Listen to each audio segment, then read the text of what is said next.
நான் தான் சொல்றேன்னுமா, திமுககாரவங்களை பொறுத்த வரைக்கும் வாக்களிக்கிற மக்களை பிச்சைக்காரவங்க மாதிரி நினைக்கிறாங்க. மக்களையே அவங்க அப்படிதான் நினைக்கிறாங்க. மக்களை மக்களாவே நினைக்கலையே. அவங்க வந்து வேஷம் போட்டுக்கிட்டு சுத்துறாங்க. பேச்சுக்கு பேச்சு என்ன சொல்றாங்க, திராவிடம் அப்படின்னு ஒன்ன சொல்லிக்கிறாங்க. ஆனா முக்கியமான நிகழ்வுகள் தமிழ்நாட்டுக்கு எது வேண்டாமோ அது எல்லாம் செய்யும் போது மத்திய அரசுல கூட்டணியில இருந்தது திமுக தான்.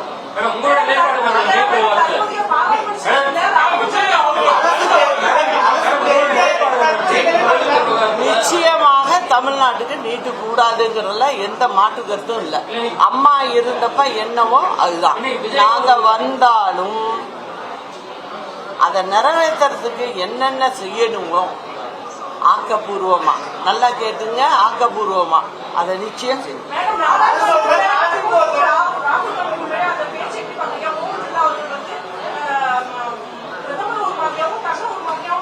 மொத்தத்துலங்க நாடாளுமன்ற நிகழ்ச்சியெல்லாம் பார்த்தேன். எல்லாருமே என்னன்னு நினைக்கணும், ஒரே ஒரு இதுதான், மக்களுக்காக தான் எல்லாமே. அதுல வந்து எல்லாரும் ஒத்துக்க வச்சு செயல்படணுங்கிறது தான் என்னோட.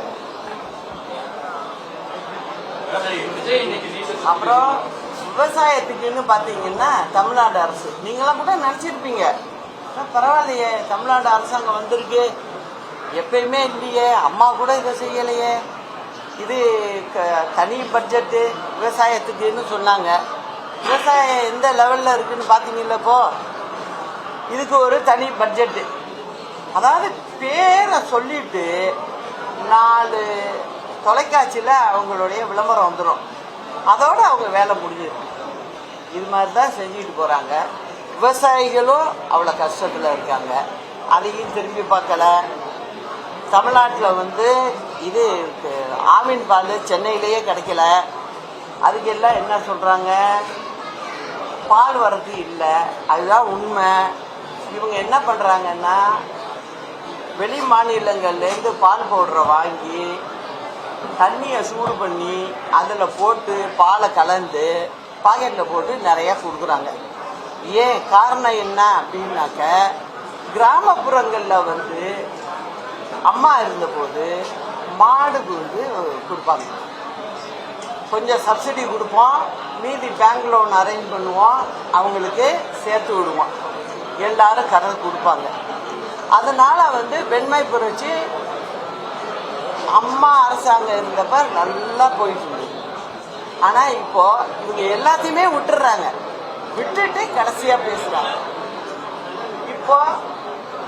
இப்போ நீங்க எல்லாரும் கண்கூடா பாத்தீங்க, இதுல கள்ளக்குறிச்சியில இதெல்லாம் நான் வந்து இவங்க பதவி ஏற்று 3 மாதத்திலேயே நான் சொல்லிட்டேன் இதெல்லாம் நடக்கும் அப்படின்னு. நான் சொன்னது எல்லாமே நடந்துகிட்டு இருக்கு.